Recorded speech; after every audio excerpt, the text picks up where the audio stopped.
We would now like to begin Nikkei Forum, India-Japan Special Strategic and Global Partnership Priorities in the Evolving Global Order, interaction with Dr. Jaishankar, External Affairs Minister of India. This would be conducted on a hybrid format, on-site as well as streaming in English.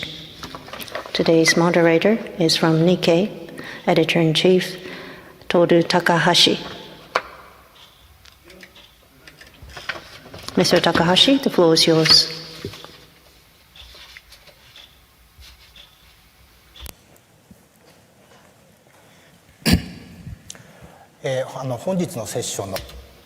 I will be the moderator for today's session. My name is Takahashi from Nikkei. Now today's speaker, Dr. Jaishankar, India's Minister of External Affairs.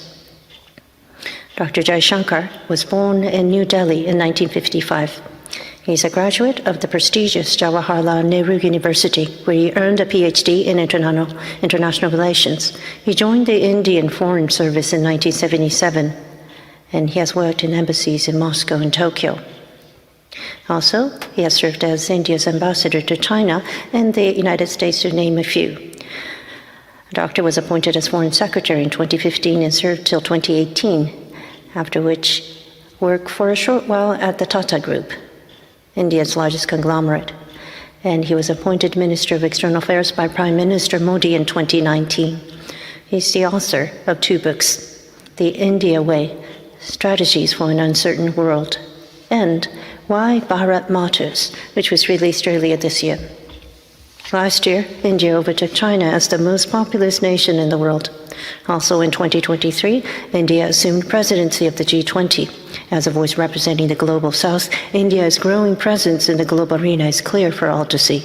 It is now time to hear the minister's view on the challenges that we face in an increasing and turbulent world and the interaction with Japan. So Dr. Jaishankar, the floor is yours.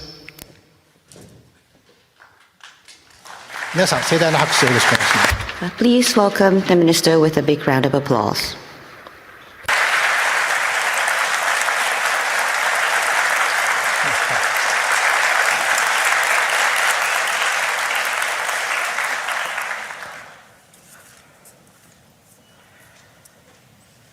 A very good morning to all of you.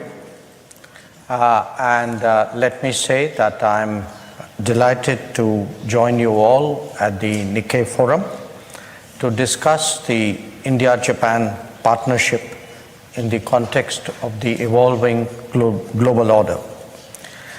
As you're all aware, or at least as some of you would be aware, I've written 2 books that certainly discuss the changing order while also flagging the relevance of India-Japan ties.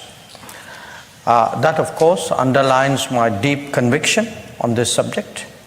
It also reflects the long association I've had with this relationship and the witness I bear to its transformation in the last 2 decades.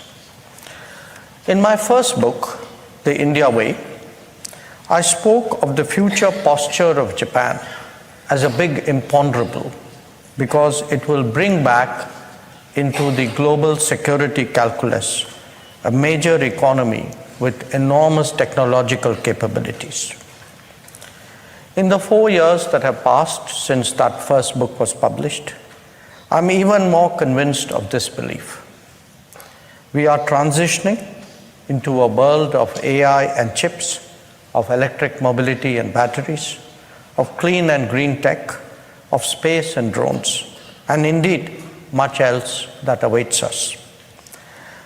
There is a mirror image of this assessment that pertains to India with its enormous pool of talent. On my current visit, realizing this complementarity has actually been one of the focal points of my discussion. Another point which I make in my first book is actually the historical basis for our relationship, some of which is perhaps a little unfamiliar to the current generation. What is important is that for us, history is a positive force in our relationship, something perhaps that cannot always be said in Asia. Keeping that in mind, I focused on the maritime aspects of that collaboration.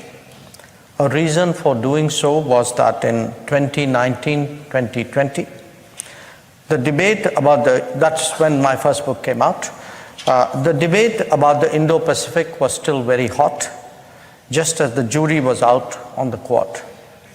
Since then, both have settled down, finding wider acceptance even beyond the region. The maritime issue was particularly important because it was the truest example of the global commons challenge that was emerging at that time. Again, since then, it is even more so because of a lot of changes that we expect to see in terms of new maritime balances. A related issue that I flagged earlier was that of connectivity. India was the first country to display strategic clarity in regard to contemporary initiatives. We publicly urged that connectivity endeavors must be collaborative, be transparent, be viable, and be respectful of sovereignty. Frankly speaking, most of the world wobbled in this regard at that moment. Time and experience has brought them around, but not without a cost. In my second book, Why Bharat Matters, I have approached the Japan relationship more explicitly from the perspective of the Quad. One question that has intrigued many observers is why the Quad failed in 2007 but succeeded in 2017 and thereafter. The answer, of course, is that in 2007, none of the parties was willing to invest the necessary capital, the political capital, to make that happen. And they would not, because with the possible exception of a few voices in Japan, none of them actually had a good reading of how developments in the Indo-Pacific would unfold over the next decade. In 2017, we were clearly much wiser as a result of intervening events. But even this is not a full answer in itself. The fact is that of the Quad members, 2 of them have treaty relationships with the third. India, in many ways, is an outlier. But my case is that between 2007 and 2017, India's bilateral relationship with the United States, with Japan, with Australia, has changed so drastically that a Quad arrangement has become both viable and sustainable. I have compared these 3 bilateral relationships in my book, and you can see that while there is a parallel time frame for improvement between India's ties with US and Japan, the Australian one has really played a remarkable catch-up in the last decade. Having said that, I would strongly caution that there is no room for complacency in diplomacy. Relationships need to be continuously tended at various levels. They also need to be constantly refreshed. There will always be new complexities, but equally fresh opportunities. This is how India and Japan should approach each other today. Overall, and I say this after a long discussion yesterday with my counterpart, Minister Kamikawa, we are convergent on the big picture and the key concerns. Our inclination and ability to respond in a more coordinated manner has also improved. We can, for example, see that in defense, where a bilateral military exercise is going on between India and Japan, even as we speak. It is much better in investment, though trade remains flatter than we would wish. India and Japan are also having an active conversation on emerging technologies that hold much promise. Creating new supply chains and building a stronger digital connect are priorities for both of us. We work well together in world politics, including, of late, in the multilateral organizations. People-to-people linkages, however, lag behind and clearly need more attention. This is the report card right now. My argument is that India-Japan ties will both draw strength from our larger activities together, especially from the Quad, but as well contribute to its effectiveness and to its breadth.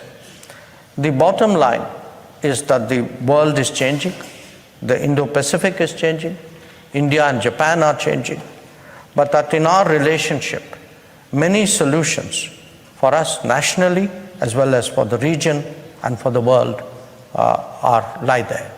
So once again, I thank you all for joining me today, and I look forward to the conversation.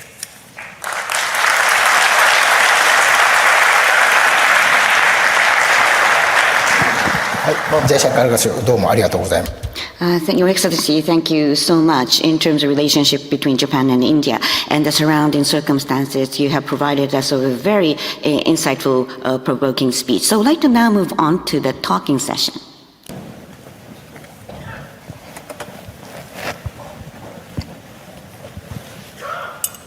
はい、ここからのトークセッション。 So the talk session from here.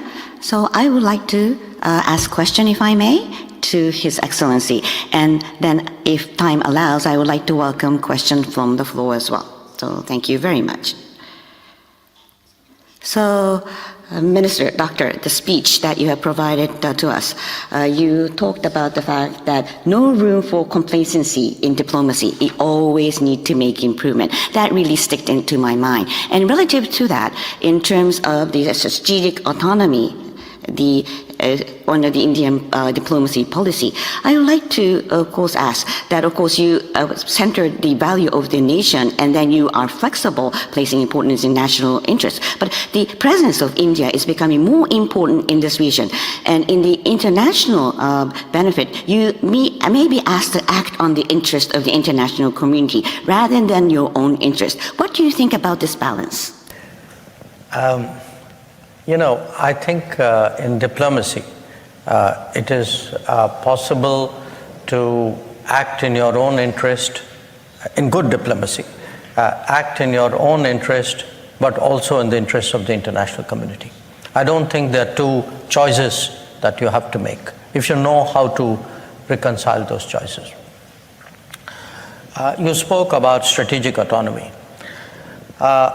In a way, for many countries, strategic autonomy means having a very independent position where you decide, make your choices, your judgments on the basis of the merits of the issue. But today, strategic autonomy, especially after COVID, has come to acquire also a bigger meaning. For many countries, that means having in your control or your influence some very basic issues which relate to your national well-being. So health security, food security, energy security, they have all become part of the effort towards strategic autonomy. So it is not just a very narrow foreign policy debate anymore. I think there are economic issues involved, there are development issues involved, there are technology issues involved. I mean, today countries would not like to be dependent on somebody else, particularly if it's a single source, for our technology requirements. They may even have concerns about the kind of technology which are coming from there. My sense is today the world is moving towards many more players who are trying to advance their interest but also reconcile it with the rest of the world. And when you speak about where India is, yes, you know, our economic size is increasing, our political influence is increasing, in technology areas our capabilities are growing. But I also believe India speaks for a lot of countries in the world, that today if there are 125 countries of the global south, I would say in many ways what India says reflects the collective belief of many of these countries. So we feel on the whole we articulate positions which are both for the good of the world and for the good of India. はい。まあ Well, relative to that, in terms of relationship with Russia, India, in terms of the border conflict with Russia, you have been talked about the importance of the territorial integrity and sovereignty, but you have not come out in terms of criticizing Russia aggression to Ukraine, and people may think that this double standard. So what would be your position on this comment? You know, my position would be that the world is a complicated place, and there are many important principles and beliefs in the world. What happens sometimes in politics, in world politics, is countries pick one issue, one situation, one principle, and they highlight it because it suits them. But if one looks at the principle itself, I mean, we in India know better than almost any other country because immediately after our independence, we experienced aggression. We experienced an effort to change our boundaries, and even today parts of India are occupied by another country. But we did not see the world respond saying, oh, there's a great principle involved and therefore let us all go with India. So yes, today we are being told that there are principles involved. I wish I had seen that principle in play for the last 80 years. I've seen those principles cherry-picked when it suits people and not when it doesn't suit people. But I do think it's an important principle, because, I would say injustice was done to us. I'm not advocating it should be done to everybody else. We have been very clear. My Prime Minister has stood next to President Putin and has said that we do not believe that this is an era of war. We are today for resolving this conflict. We want to see the end to this conflict. But we believe that every conflict finally ends in some kind of, people come to the table. That's how conflicts end. I mean, you can also decide a conflict on the battlefield, but we don't think this conflict will be decided on the battlefield. はい。まあ今お話 So in what you have said, the global south, 125 countries you mentioned. So in terms of global south, this concept, I would like to hear your opinion, Minister. India last year was a presidency of a G20 meeting. And within that, well, you also have organized a Voice of the Global Summit. And in terms of G7 have said global summit, it's a little sounding too high-handed. We try to avoid this word. And in Japan, we use the word global summit quite frequently. But the gap, how do you reckon this gap that we see regarding the notion of global south? Sorry, which word do you try to avoid? グローバルサウス The word global south, we try to avoid them. Because I see a lot of countries who are not part of the global south, not always comfortable with the word global south. So that itself is worth thinking about. Now, what is the global south? To me, global south would be collection of countries, roughly 125, I'm giving you a number, who would have gone through the colonial experience, have become independent after that, who in their history have seen the damage, the enormous injustice done to them, who are still in a developing mode.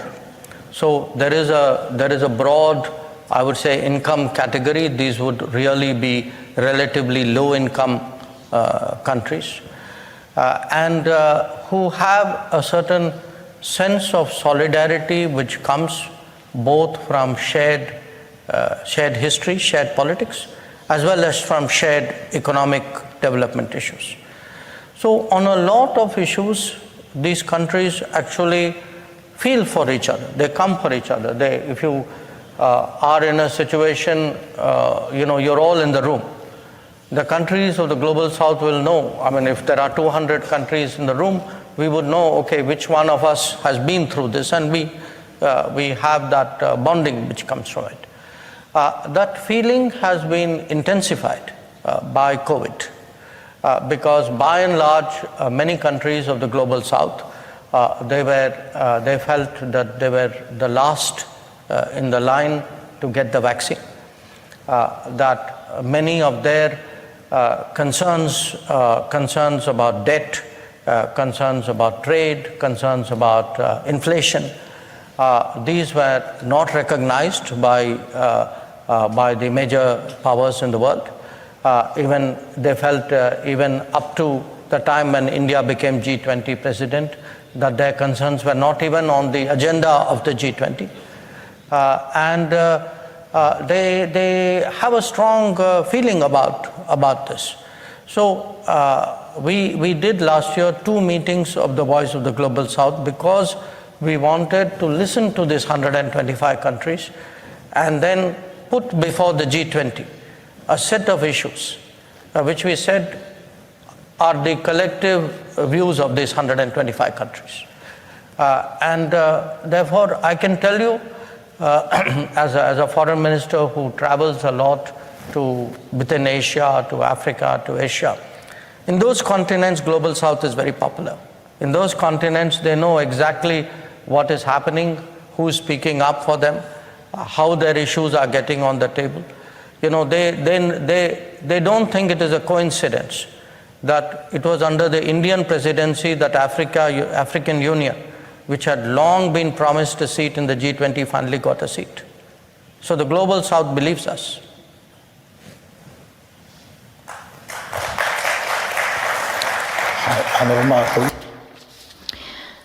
Thank you very much. At the summit, 125 countries have participated. China was not part of it. So is China part of the Global South or not? What are your thoughts, Doctor? At the 2 summits which we convened, I don't believe China was present.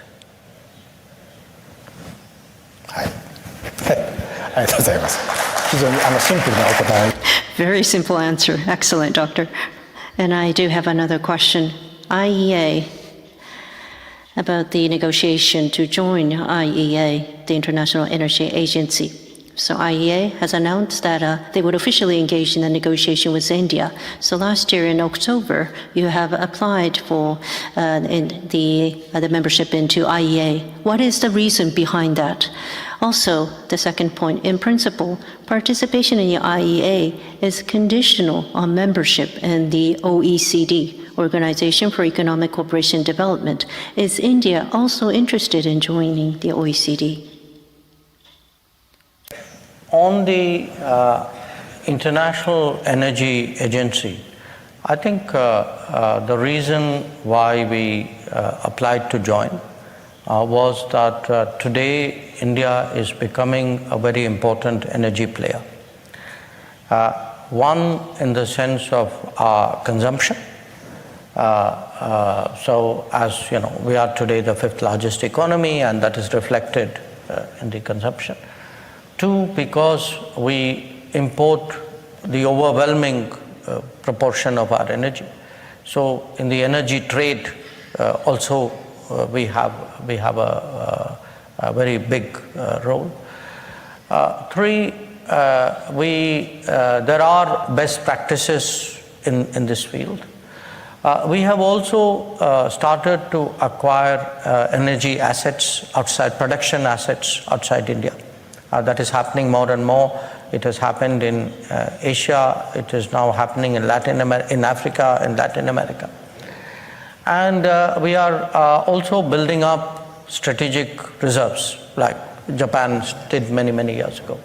So if you look at the totality of all of this, it makes sense that we would benefit from a membership of IEA, and IEA would in turn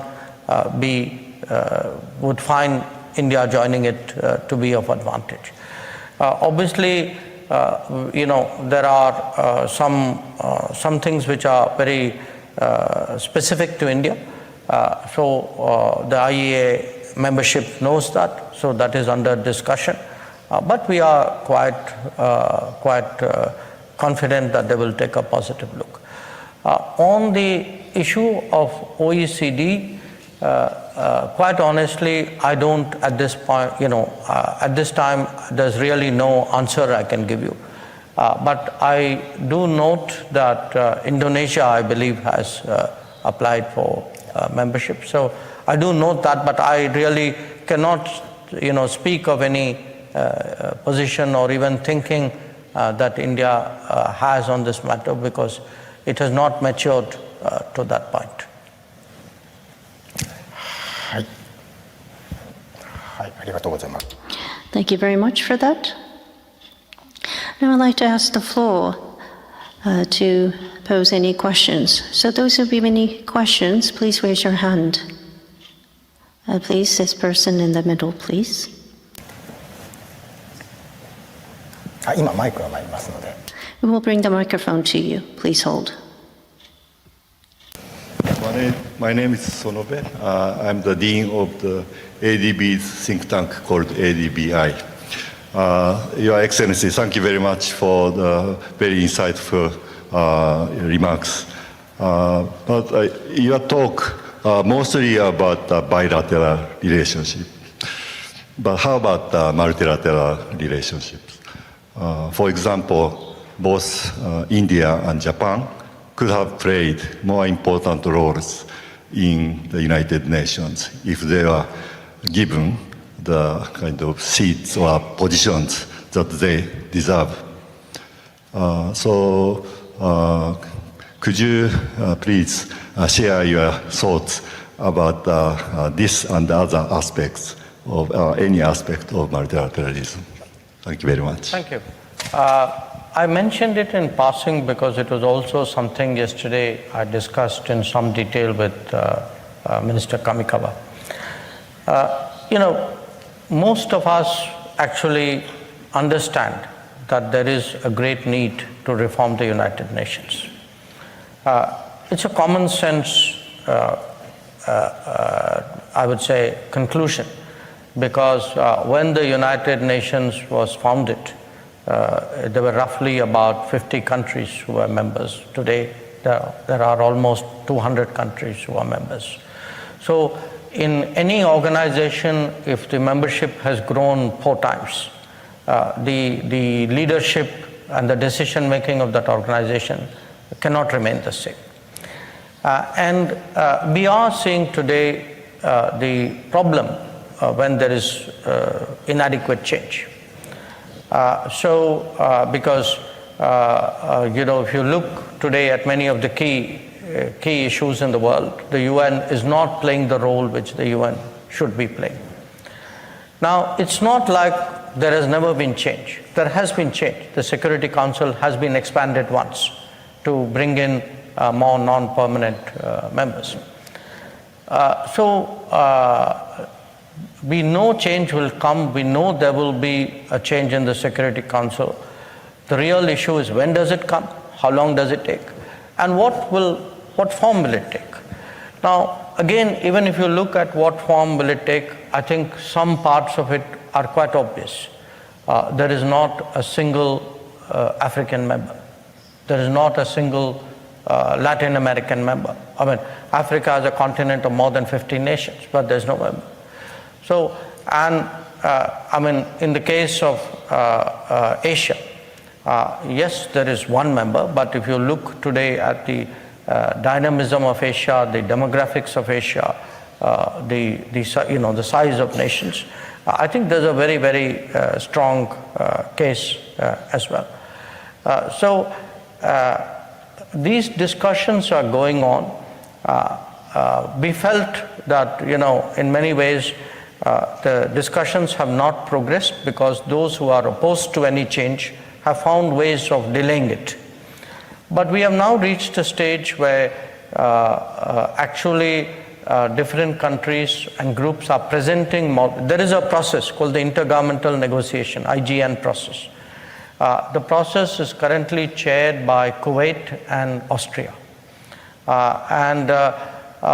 They are today being presented with different models of, of how such change can happen. The developing countries, the Global South has presented its model. It's a group called L69 there. Mexico has presented its model. On behalf of small countries, Liechtenstein has presented its model. I think G4, that is India, Japan, Germany, and Brazil, we will be presenting our model as well. And I'm sure there'll be an African presentation, there may be some other regions. So it is a process which is moving. We believe that process cannot be stopped. It can be delayed. But in the good of the world, the sooner it happens, the better it would be. If the most populous countries of the world are kept out, or if some of the biggest resource providers for the UN are kept out, that's not good for the organization. So we want that realization really to grow. And as someone who's seen this debate over many, many decades, I do feel today that there is a certain momentum which has come about. はい、続きまして質問を。 Thank you very much. Any other questions? This person in the front, please.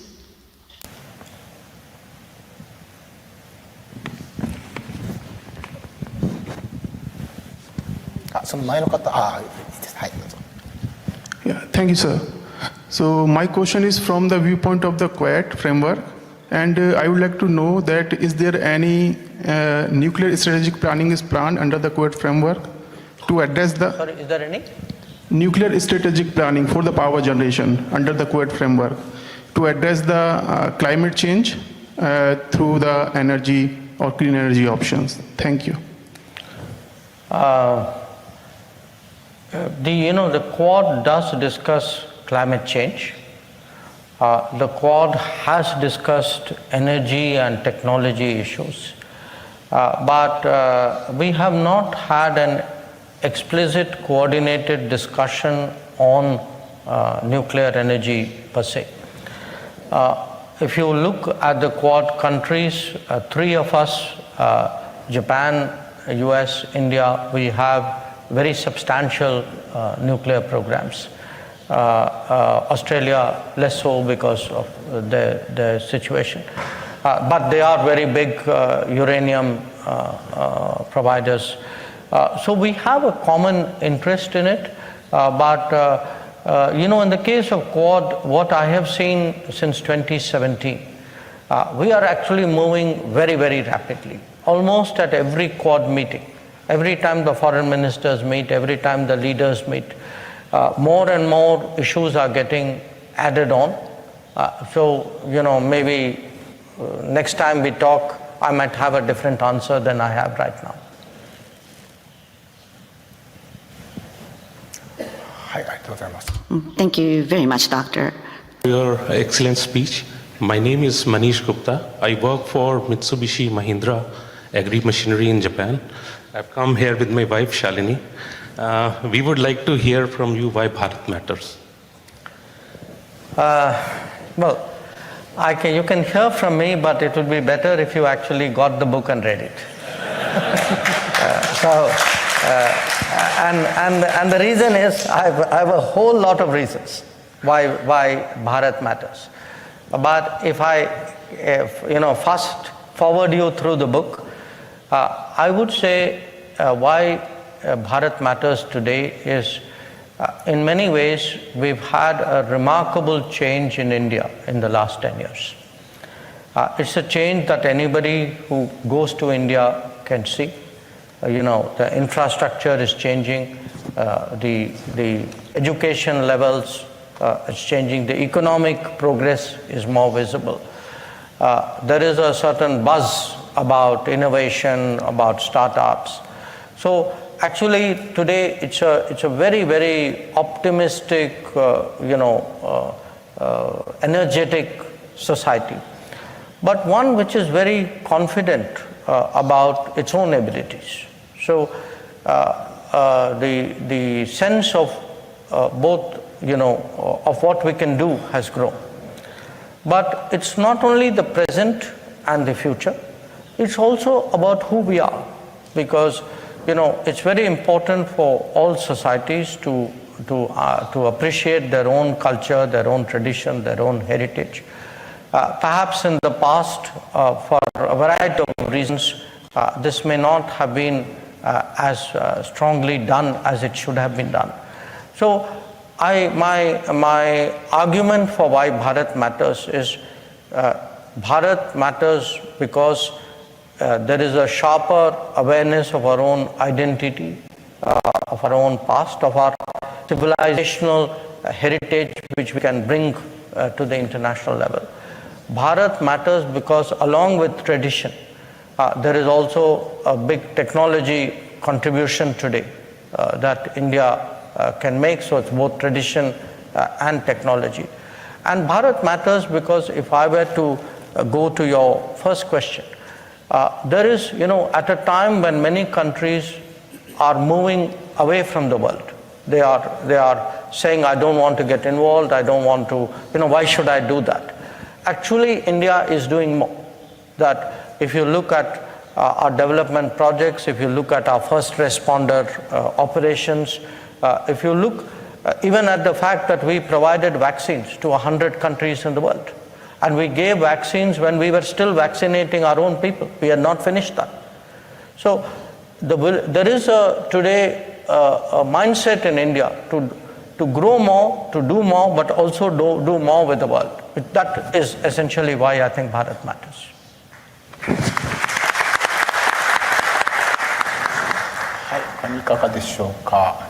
Any other question? So person sitting at the back, maybe? So in the middle, the third row, in the middle.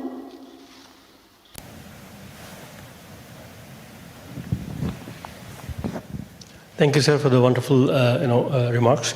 I'm Hemant. I'm an assistant professor in Shimane University, which is a very small, very far from Tokyo. It's a very regional part of Japan. So my question to you is, we know that there's a very strong strategic and friendship and good relation between India and Japan, almost in all spheres. But most of the activities seem to happen between big cities of the two countries. So given the demographic change and population decline and so on, in Japan, where I live, I can see that every day. So what are your thoughts on how India and Indian diaspora can contribute to regional revitalization in Japan? Thank you. Thank you for bringing up that point.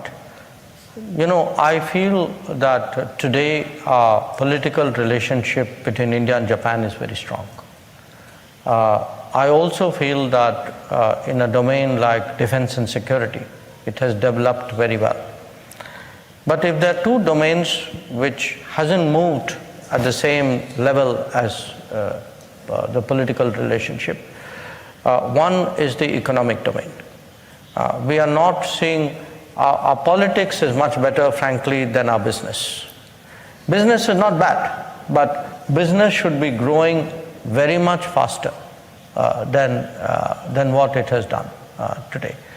And I think many of the new technologies today offer us the chance to do that. And Japan has a long history in India. There are many areas where there are areas where Japanese companies have been there for more than 150 years in India. The other, which pertains to what you are saying, is I feel the people-to-people linkages is still relatively limited. We have, there are, as an example, because you are from a university, we have somewhere between 1.1 to 1.3 million students, Indian students, out of India at any given time. I was told that the number of Indian students in Japan is about 1,500. Now, my math says that is 0.1% of roughly of the Indian students abroad. So to me, these are examples of where we can actually, we should be doing more. We should be doing much more on language teaching. Because language teaching is good for people-to-people relations, it's also good for business. And eventually it is good for a larger understanding between India and Japan. It's good for politics as well. So there are areas we need to work hard. I think anybody who can make any contribution, you certainly, if you are out of Tokyo, your contribution is even more important. I would urge you all, each of you in your own way, to find ways of contributing to that relationship. はい、続いていかが。 So thank you. Any other question? Please speak to the microphone for the interpretation's sake. Thank you very much. My name is Sojun Shin, Associate Professor at Tokyo International University. I'm from South Korea. I have 3 questions. The first question addresses India's Indo-Pacific strategy, which emphasizes free, open, and rules-based Indo-Pacific strategy. But what is the strategic importance of this India's strategy to Asian neighbors other than Japan? And second question is about Quad. I'm wondering whether Quad dialogue can be extended to other Asian countries like South Korea or ASEAN community. Well, you mentioned about India as outlier, but there are many other Asian countries which feel like outliers themselves, especially in the Quad dialogue, I guess. So I'm wondering about your thought. And the third question is about Global South. Sorry. Well, I think India's role as the leader in Global South, making the Global South community, their solidarity is very important, especially in terms of economic role. When we look at the South Asian neighbors like Sri Lanka announced economic default in 2022. And I'm wondering whether India is thinking the role in the South Asian community or maybe further in Asia as the leading economy, like as the 5th largest economy. Thank you. Okay, many questions, but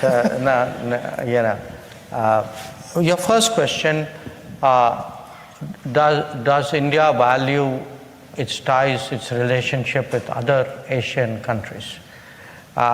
Just so that you know, I'm coming to Tokyo from Seoul. I was in South Korea for 2 days before I came here. We also have a very, very deep relationship with the ASEAN. In fact, for us, we associate that with what we call the reform period in India, when we opened up our economy and did many more things. And we did that by dealing much more with other countries, other economies in Asia, ASEAN, South Korea, Japan. So the short answer is yes. For us, many other partners in Asia are very important, and we certainly want to take those relationships forward as well. In fact, I gave a speech, by the way, in Korea about the importance of India-Korea relations. It's on the YouTube, so please take a look at it. The second, you spoke about outliers, and your question, can Quad include other countries? First of all, if you add another country to a Quad, it won't be called the Quad anymore. But the answer really is, the 4 of us have, in some ways we are very dissimilar, but there are many things which bring us together. We are all 4 of us currently in the Quad very strong maritime powers. If you see in the Indo-Pacific, we are located at 4 corners, almost you can say, of the Indo-Pacific. My own point, why did the Quad work in 2017, was in each case our bilateral relationship had grown very substantially. So in each case, for example, we have today 2+2 defense and foreign affairs interaction as well. So it's not something, which you take a decision lightly. I mean, there were very good reasons why the four happened to be the four in question. On the issue of Global South, Sri Lanka is a very pertinent example, and I thank you for mentioning it. When Sri Lanka got into economic difficulties, in a way it comes to the first issue we were discussing, that yes, there is a very, this conflict, there's this tragic conflict taking place in Ukraine, but if you look at the consequences of it for the Global South, everywhere in the Global South, energy costs went up, food costs went up, fertilizer costs went up, inflation went up. And a country like Sri Lanka just had everything came together and they had this huge economic crisis. Now, during this period, if you look to see which countries stepped forward to help Sri Lanka, we in India actually put together a package within a matter of a few weeks, in fact a few months, which was $4.5 billion to Sri Lanka in grants and loans. Now, just so that you understand, the IMF package, which took much longer, was less than $3 billion. So our direct bilateral support we gave to Sri Lanka was actually 50% larger than what the IMF gave. And more important, was given in time. It was given at a time when Sri Lanka was really struggling. So we do recognize today, that as a big economy, we have more responsibilities. But I also would like the world to recognize that we may be a big economy, but we are still an economy whose per capita income is below $3,000. So when we give something to the world, it is done with a great deal of sacrifice and really a great effort on the part of people of India. I mean, the sense of international obligation is very strong, as I said during vaccination, that while we had not completed our vaccination, yet we gave vaccines. So we take our Global South responsibility very, very seriously.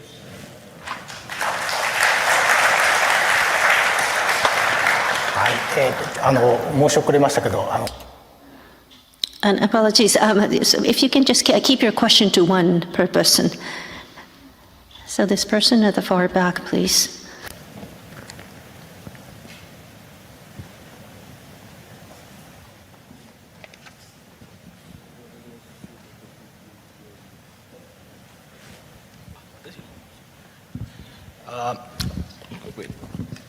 So my name is Kaustubh and I am a student in Japan. I'm a master's student in Nagoya. And everyone's been throwing the word around Global South. And one thing common between all the countries in the Global South is we all want to, shift to the Global North. Like all of our educated individuals, all of the qualified individuals want to move to the Global North. So do you think there will be a time one day when Indians will not want to move out, not want to have to move out, and would love to stay back in India and as India is a developing economy, it's rapidly developing, but the numbers are rising who want to move abroad, who want to go work abroad. So do you think there will be a time in the future where, these numbers will reduce? I'm just curious, how long have you been studying in Japan? 1.5 years. 1.5 years. Look, my sense is that there's already a big change happening, because at the end of the day, if I had an opportunity at home versus having an opportunity abroad, why would I move out of my own environment if I had that opportunity? So I look at the problem somewhat differently than you do. I mean, to me, it is a question of creating growth and opportunity in India. To the extent that growth rates are faster, but also it's not just a growth rate. Along with that, if employment opportunities are more, if there is a startup culture, not everybody today wants a salaried job, not everybody wants to join the government. There are people, much of the attraction of people who go out sometimes is that they do their own thing. Now, if you can create a situation in India where that is possible, I think the youth of India would have a much more optimistic view of their own prospects in India. And that is one of the changes which is happening today. I mean, if you look today at the number of startups, I mean, we have today I think just in numbers terms, the third largest startups in the world. You look at the number of unicorns which have come up in this period, because they are inspirational examples for every other startup, because somebody doing a startup hears of a unicorn, they feel, okay, I can also be like that. I would also say, when you see the expansion of the economy in many more areas, I give you a very, very contemporary example. We had one very small fab in India in Chandigarh. That was the only facility of the kind which existed after 80 years. On the semiconductor side, we were importing everything. And yet, everybody will tell you this is the industry of the future. This is where the jobs will grow. We've had companies from abroad actually employ people in India. So they are design engineers working for foreign semiconductor companies located in India. Now, once we have taken the decision that no, we will also enter this field, we will also set up foundries, we will also create the displays and the ATMPs for operations. You will see that anybody who has an interest in that field will now think, yes, I have an opportunity in India.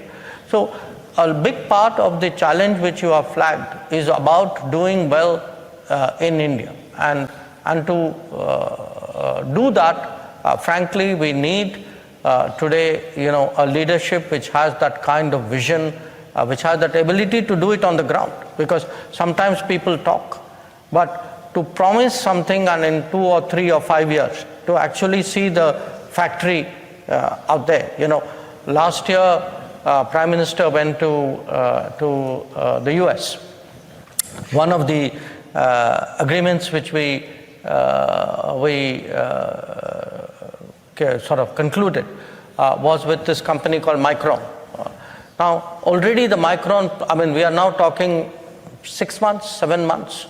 The Micron factory is coming up as we speak. So I think there is that big change in India which also you need to recognize, and I'm sure it will be very good for people of your generation.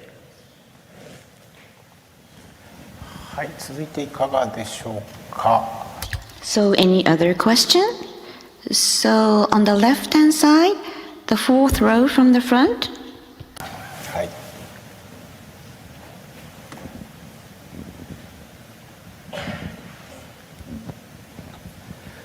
Thank you so much. First of all, I would like to thank the Nikkei Forum for this opportunity. And sir, it's an honor to hear you in person. My name is Devin, and my question is somewhat relates to the answer that you were discussing about the question related to why Bharat matters, and also a couple of points related to the last question. As a part of the Indian diaspora, there are these tiny things that really matter when we go back to India, be it on a holiday, be it on a longer sort of, couple of weeks, 4 weeks. So when we see things changing in India, and as you rightly pointed out, I think the leadership has it in it right now, to make these changes. And we have, I think, seen these changes happening in the last 10 years, especially. So when you interact with the diaspora, not just in Japan, but globally, are there any points that you consider which are then inculcated in the policy making so that, those reflect as tiny changes that would eventually happen, that we'll see in the coming years? Thank you.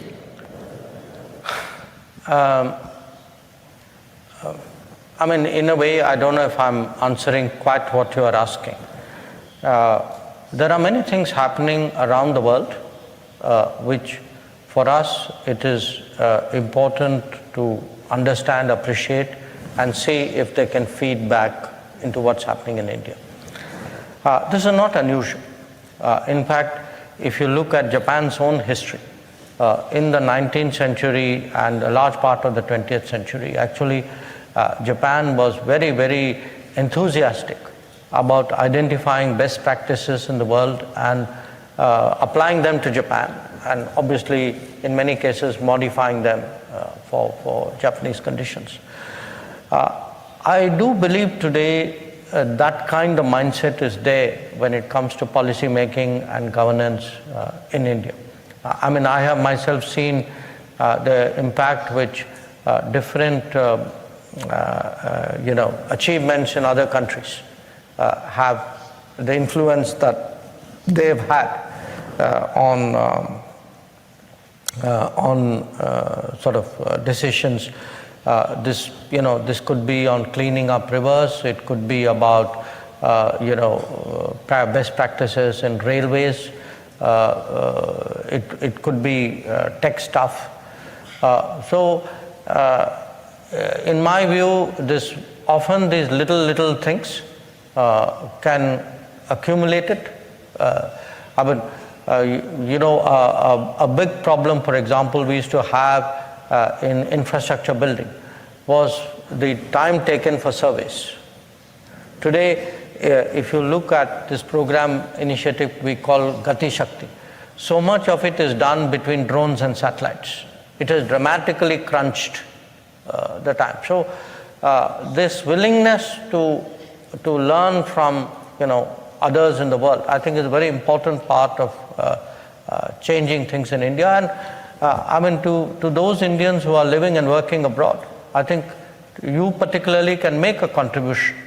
You can make a contribution physically, but you can also make it in very ways by sensitizing people or communicating to people back home.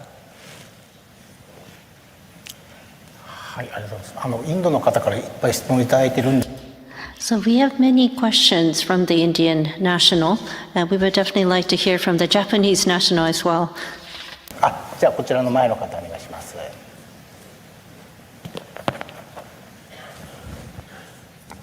My name is Shikata, a company fellow of Mitsubishi Company Limited. Let me ask you one thing about Taiwan. Taiwan contingency is the Japan contingency, as late Prime Minister said. If it happens, I'm afraid China most likely coordinate with Russia or DPRK. In such a case, what will be India's response to such a contingency as a very important partner of Japan? Do you think India is ready to impose sanctions on China and on Russia, for example? Thank you very much.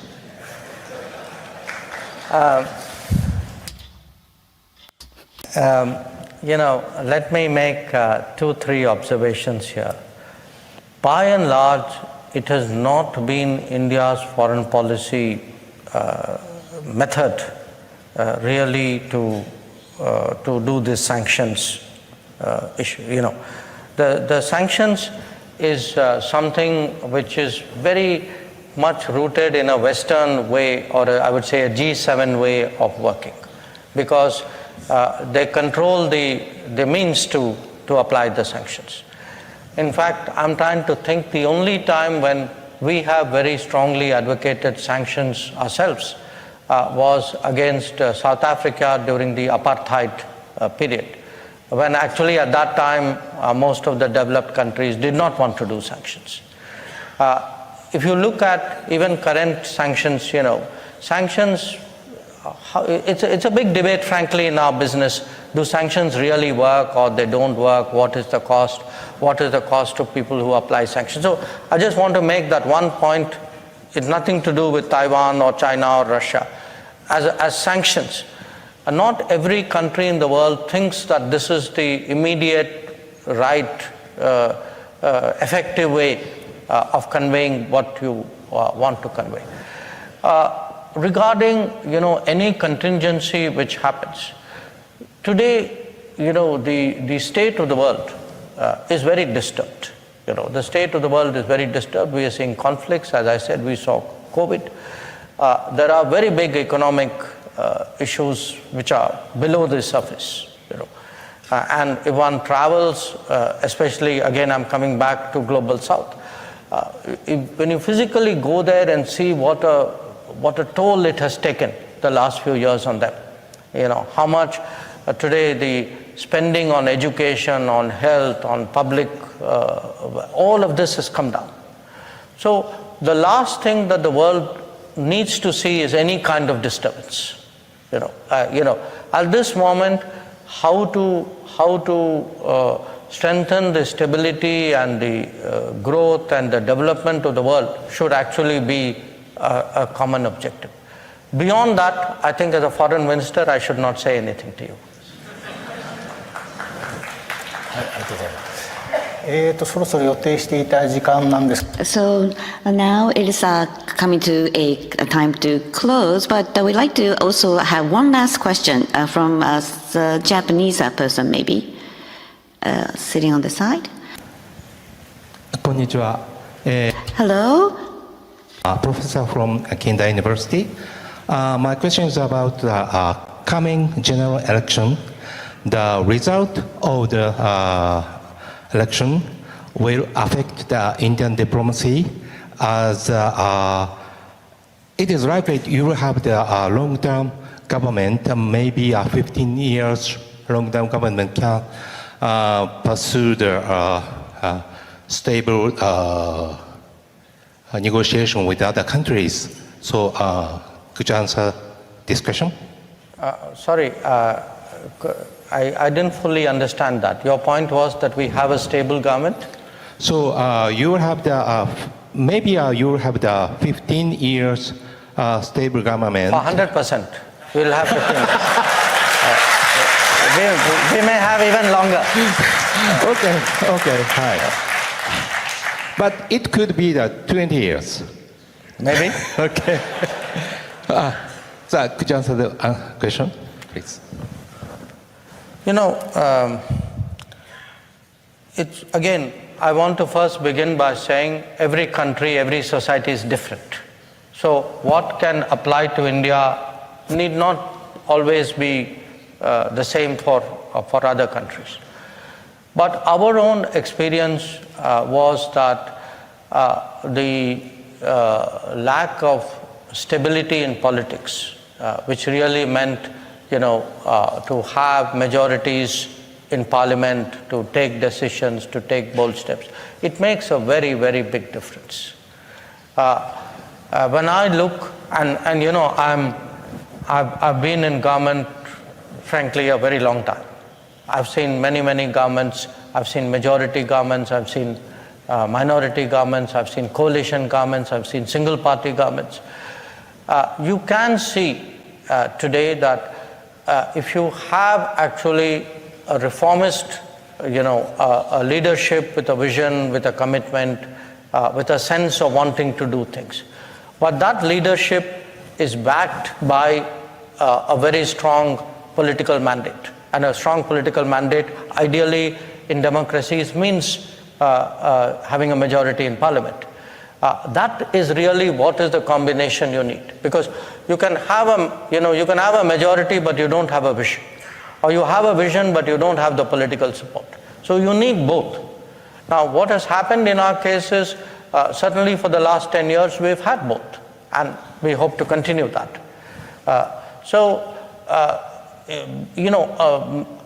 In many cases we have seen decisions which were debated for years, but suddenly you found the ability to do it. One good example for us, was a sort of a national, tax system, because our tax, because it was so regional, it was very complicated and frankly not even very efficient. I would say, we had some very long-standing issues regarding integration of one of our states. So we have been able to take good decisions, tough decisions, but needed decisions. Once you have both that leadership and that mandate, and that means long-term stability. And I would even say, as someone who has a little bit of insight into the business world, The business world today very much values political stability, because for them, political stability means policy stability. Anybody who's coming, somebody who's taking a big bet on India, they want to know, okay, what will India be for the next 10 years? Now, if their sense is, I don't even know what it will be like a year from now or 6 months from now, the investor, could be a domestic investor, could be a foreign investor, they will hesitate. So, I can, when you do a kind of a country evaluation, a risk evaluation, or I think political stability is a very important part of that. And fortunately, that's been good for us for the last decade, and I'm very confident for the next one. So, Minister, let me ask you one more short question, right? So, we know you as an incumbent senator, upper house of India, right? But however, some news reports said you might run for the MP in the coming general election. So are you really preparing for that? I didn't expect that question here. And that too from you. Yeah. What happens is typically, you make your political decision based on, frankly, what the party leadership decides. So I have just got re-elected to the upper house last year. For us, it's a 6-year term. My membership of parliament is secure. Beyond that, that is not really a question I can answer. Thanks very much. はい、どうもありがとうございました。じゃあIt is time. With that, we would like to conclude today's forum. We should give a round of applause to the minister. Thank you very much. Thank you very much, Doctor.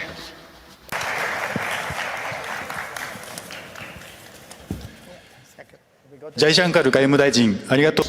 Thank you very much, Minister Jaishankar. We should give a round of applause to the minister again. With that, we